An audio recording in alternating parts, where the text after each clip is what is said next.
حضرت سلطان العارفین بایزید بسطامی رضی اللہ تعالیٰ، دو چار باتیں دھیان سے دل کے کانوں سے سن لیں۔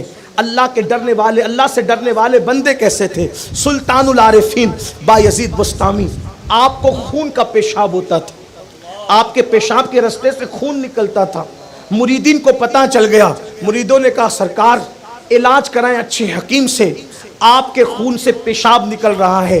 بایزید نے کہا بیٹا میرے اس پیشاب کا علاج کوئی حکیم اور کوئی طبیب نہیں کر سکتا۔ کہا کیوں؟ فرمایا یہ خون کی جو پیشاب ہوتی ہے کسی بیماری کی وجہ سے نہیں ہوتی، بلکہ مجھ سے بچپن میں ایک گناہ ہو گیا تھا، میں نے بچپن میں گناہ کر لیا تھا۔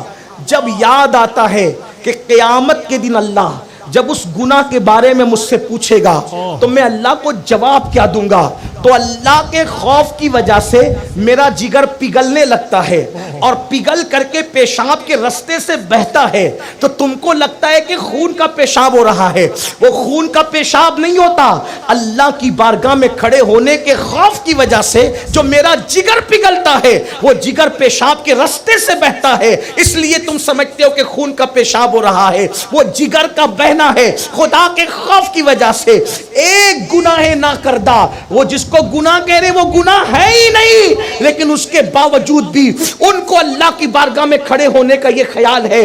آپ مجھے بتائیں تو صحیح، اللہ اکبر، میری قوم اللہ کی بارگاہ میں کیسے کھڑے رہے گی؟ بڑی معذرت کے ساتھ ہمارے منبروں سے پڑھا جاتا ہے قیامت میں جو ہوگا دیکھا جائے گا، جو ہوگا دیکھا جائے گا۔ میں کہتا ہوں میرے عزیز تو کیا دیکھے گا؟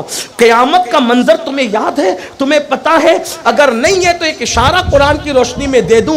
وہ جبریل سید الملائکہ، وہ جبریل سید الملائکہ جس نے ہر نبی کے پاس حاضری دی، حضرت آدم سے لے کے خاتم الانبیاء تک، گویا کہ ہر نبی کے وہ صحابی ہوئے، لیکن اللہ اکبر قیامت کا منظر قرآن جو بیان کرتا ہے، یوم یقوم الروح والملائکہ صفا لا یتکلمون الا من اذن۔ اللہ اکبر، قرآن کہتا ہے کہ جب قیامت کا دن ہوگا تو جبریل امین اور ان کے ساتھ سارے ملائکے صف بصف اللہ کی ہیبت سے کانپتے ہوں گے، اللہ کی